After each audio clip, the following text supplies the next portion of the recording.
سلامونه ستړي مشئ د شپې 10 بجې دي تاسو له مو ټلویزیون څخه د پښتو خبرونو ټولګه ګورئ په پیل کې د مهمو خبرونو سرټکي په ښځو د طالبانو د محدودیتونو پایلې سیګار وایي د طالبانو محدودیتونه د ښځو د مړینې کچه لوړه کړې ده اقدامات جدی روی دست بگیرند و تمام موارد قطعنامه‌های شورای امنیت مبنی بر ایجاد یک دولت فراگیر باید عملی شود. پر طالبانو د اسماعیل یون سخت نیوکې یون وایي طالبان د خلکو په ګټې نه دي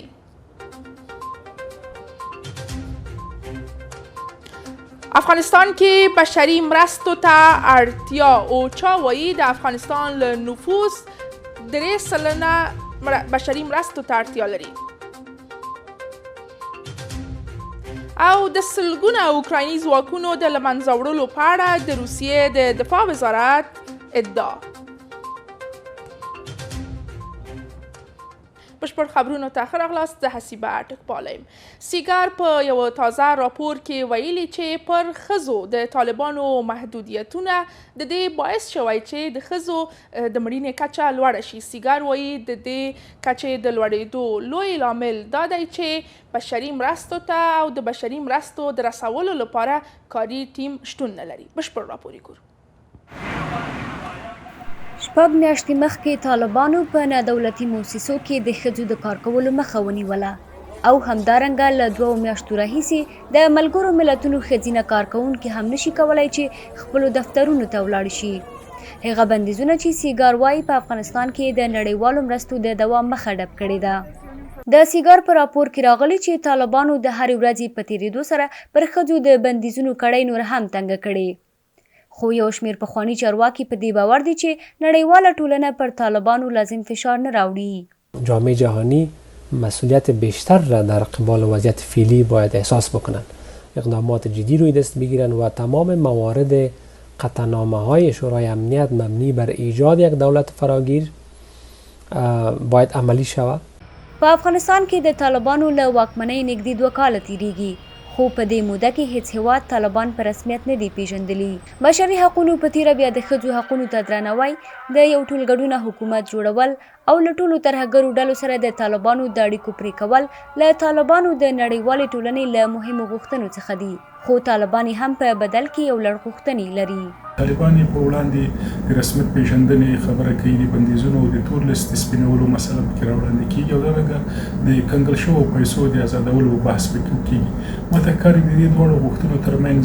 یو ډېر اوږد واټن موجود ده د ښځو پر وړاندې د طالبانو محدودیتونو او د طالبانو او نړیوالې ټولنې د غوښتنو ترمنځ د واټن زیاتوالی د افغانانو پر ژوند سیوری غوړولی لکه څرنګه چې د افغانستان د بیارغونې لپاره د امریکا د ځانګړي مفتش سیګار په راپور کې هم راغلی چې د ښځو پر تګ راتګ د طالبانو د محدودیتونو لګول د میندو او نویو زیږیدلو د مړینې د زیاتوالي لامل شوي دي په دې راپور کې راغلی چې په دې محدودیتونو سره میرمنې نشي کولی له زیږون مخکې پاملرنې ترلاسه کړي او ماشومان هم د واکسین او روغتیايي خدماتو څخه لرې ساتل کیږي سیګار تېره اونۍ په یو بل راپور کې ویلي چې د طالبانو تر کنټرول لاندې روغتیايي سیستم سره د امریکا مرستې ضایع شوي او د خلکو پر ژوند هیڅ مثبت اغېز نه دی کړی سیګار له دې وړاندې راپور ورکړی چې طالبان د نړیوالې ټولنې له مرستو نه وړه ګټه پورته کوي د ژوندون تلویزیون مؤسس اسماعیل یون وایي چې طالبان د افغانستان په ګټې نه دي اسماعیل یون ویلي چې طالبان غواړي د دې تلویزیون په ودانۍ کې دینی مدرسه جوړه کړي طالبانو ته له نمرو ورکولو تر شکایته اسماعیل یون دا ځل د څو ورځو وړاندې برعکس وایي هغه خلک چې ټول عمر یې په پاکستان کې تیر کړی او اوس په افغانستان حاکم دي د خلکو په ګټه نه دي ښاغلی یون وایي چې طالبان غواړي ژوندون تلویزیون په یوه دیني مدرسه بدل کړي هغه طالبانو ته خبرداری ورکوي چې نشي کولی د ژوندون تلویزیون پر ځای دا کوړه خټک او حقاني مدرسه جوړه کړي چې ورور هغه شمیر کسان چې پاکستان کې اوسېدلي دي هلته 10 کاله 20 کاله د بېلابېلو دلایلو له امله عمر تېر کړی ده او دلته اوس حاکمان دي دا ملت ته په تاوان دي دا د یو خلکو سره لاین او ډین لري واتساپ نمبر یې د مغز دی او دلته خلک په عذابۍ افغانستان کې یو سړی په عذابۍ خو ته په خپله خوښه رانه دلته کوړه او حقاني مدرسه نشي جوړولی هغه خبره نه چې د په ځای او نه تیرو ټانک جوړول چې ته په تجارتي مسایلو باندې ورکې ځکه ماته دې قید کړی چې یوازې فرهنګي مسایلو کې بل فعالیت کوي. ښاغلی یون وایي هغه کسان چې کلونه کلونه یې پلونه او د برېښنا پایې نړولې اوس د طالبانو د کابینې وزیران دي، خو هغه کسان چې ملت ته یې خدمت کړی په خیانت تورن دي. چا چې پول ارزولی د فایدامې وزیر شوی، چا چې برېښنا پایه ارزولی د برق وزیر شوی، چا چې د تلیفون پایه ارزولی د مخابراتو وزیر شوی، او چا چې د ملت ته خدمت کړی هغه په خیانت تورن شوی. دغه زموږ د 50 کلنې غمیزې برخلیک دی چې موږ دغه مشکل سره مخامخ یو. اسماعیل یون په دې وروستیو اونیو کې په ټولنیزو رسنیو کې یو په تر ټولو جنجالي څیرې بدل شوی. نوموړي شاوخوا 2 اونۍ وړاندې د طالبانو له لوري په یو لړ مراسمو کې چې د افغانستان د فرهنګیانو په ګډون جوړ شوي وه وویل چې طالبانو ته له 195 نمرې ورکوي. سپین بولدک نه تر بدخشانه پورې یو حاکمیت دی، خلک په ښه امنیت کې د سر و مال په خوندیتوب سره حرکت کولی شي، تګ او راتګ کولی شي. دې نظره د پوهنتون د یو معلم یا استاد په توګه زه فکر کوم چې اسلامي امارت د 95 نمرو مستحق دی. په وروستیو کې د ژوندون تلویزیون په وړاندې راپورته شوې دسیسه هم د دغې برنامې یوه برخه ده. که څه هم یو شمېر دوستانو به په دې خاطر چې خپلې شخصي ستونزې هوارې کړي طالبانو ته 95 نمرې ورکړي، ولې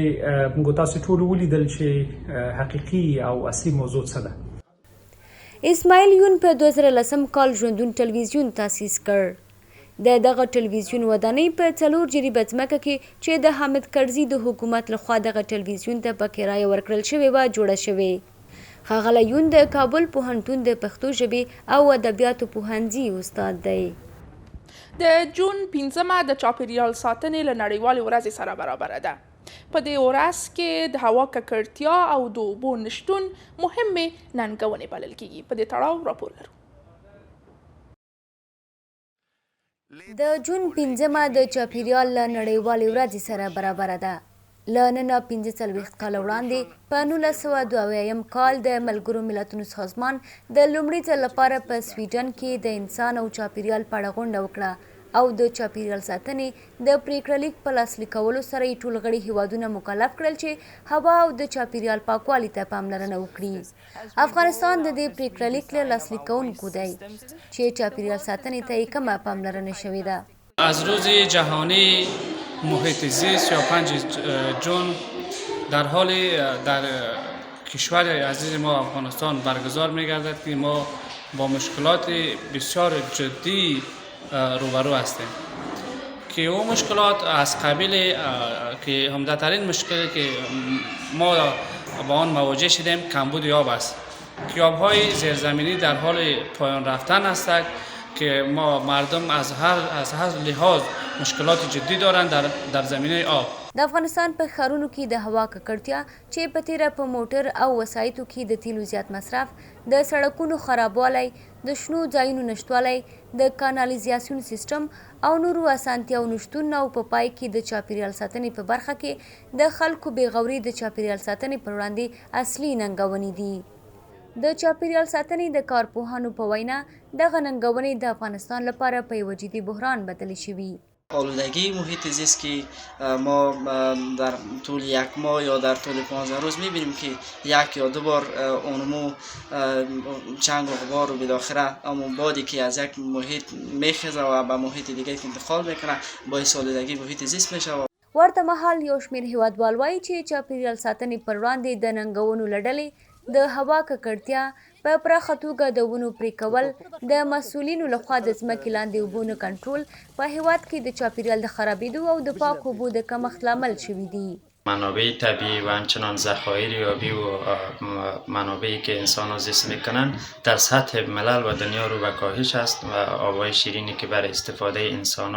انسان ها و حتی پرنده ها و نباتات است رو به کاهش است. د چاپیریال نړیواله ورځ هر کال د نړۍ په هیوادونو کې نمانځل کیږي ځکه د چاپیریال مسله د نړۍ په ډېرو هیوادونو کې د سولې او امنیت د ټینګښت په څیر ځانګړی ارزښت لري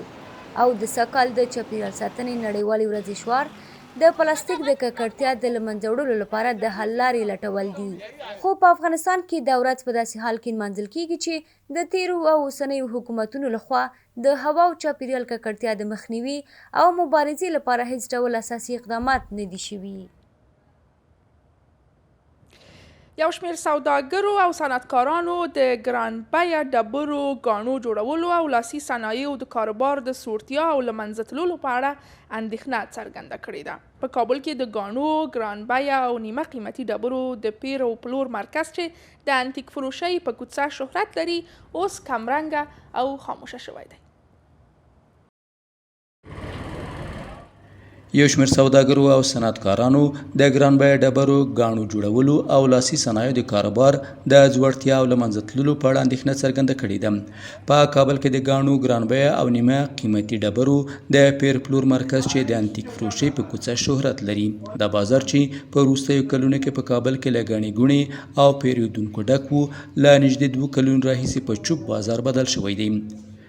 محمد فهیم نعیمي د دې بازار یو له تر ټولو زړو صنعتکارانو څخه دی. نوموړی وایي له نیمې پیړۍ زیات وخت کېږي چې په دې بازار کې د ګاڼو جوړولو او زرګرۍ صنعت پرمخ بیایي او څو حکومتونه او رژیمونه یې تجربه کړي دي، خو دا بازار په تیرو 2 کلونو کې هیڅ کله هم دومره تش نه و. مردم توان خریدش از خود افغانستان پایین است، حتی نیست. یگان کسایی که از کشورهای خارجی میآید یگان خرید میکنه که او دیگه بسنده نیست برای کارگرها، برای تولید کننده ها، برای کسایی که خرید و فروش میکنه او پوره نمیکنه. برای از اینکه از یک طرف مالیه بالا شده، از طرف دیگه کرا را پس بالا کردن، این نمی مصارفات پوره کردن نمیتونه. د دغو پلورونکو په وینا په وروستیو میاشتو کې دننه په افغانستان او ان یو پیرودونکی دلته د توکو د پیرولو لپاره نه دی ورغلی. اوس لسګونه هټیوال د لوړې کرایې او مالیې له امله خپل کاروبار بندوي. دغه زرګران او صنعتکاران وایي چې د مالیو د ورکړې وس نه لري. د دوی په خبره که وضعیت همداسې دوام وکړي د هیواد یو لوی اقتصادي څرخ به په ټپه ودرېږي او ډیری دغه صنعتکاران به له کاره لاس واخلي. مالیات هم از مالیات که سابق کرده چیزی بالاتر رفته. چرا کارمندای مالی که پیش ما آمده بودن و میگفتن سابق فساد بود، از این خاطر شما صحیح مالیات نمیگرفت، مالیات بالا بردن. دیگه در کلی از روزانه هیچ بر دکان که نباشه 3-4 نفر هست. یا مصارف روزانه هم داریم، بله برق داریم، صفایی کوچه داریم، بسیار مصارف دیگه هم در پهلوی از این ما داریم. د افغانستان لاسي صنعت په ځانګړې توګه د ډبرو صنعت له هیواده بهر هم پیرودونکي لري. افغانستان د کمسارو ډبرو لکه زمرد او الماس د لرلو ترڅنګ د لاجوردو تر ټولو سترې زیرمې لري. د کابل د انتیک پلورلو مرکز دغو ګران بیه ډبرو او ګاڼو د پلورلو مرکز و، خو اوس دغه بازار د له منځه تلو له خطر سره مخ شوی دی. لنډه دمه او بیا پاتې خبرونه.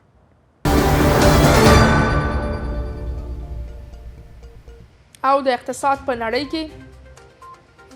د ملګرو ملتونو سازمان د بشردوستانه مرستو د همغږۍ دفتر راپور ورکړی چې افغانستان د نړۍ له تر ټولو ناوړه بشردوستانه ناورین سره مخ دی او د دغه هیواد له 3 برخو 2 برخې وګړي په 2023 زیږدیز کال کې بشردوستانه مرستو ته اړتیا لري. په دې راپور کې راغلی چې افغانستان کې مرستو ته د اړمنو کسانو شمیر 9 میلیونه زیات شوی او د دوی شمیر نږدې 29 میلیون تنو ته رسیږي. د دغه راپور د موندنو له مخې د روان زیږدیز کال له جون تر دسمبر میاشتې پورې 20 میلیون تنو ته د مرستو د رسولو لپاره تر 2.2 میلیارد ډالرو زیاتو ته اړتیا ده.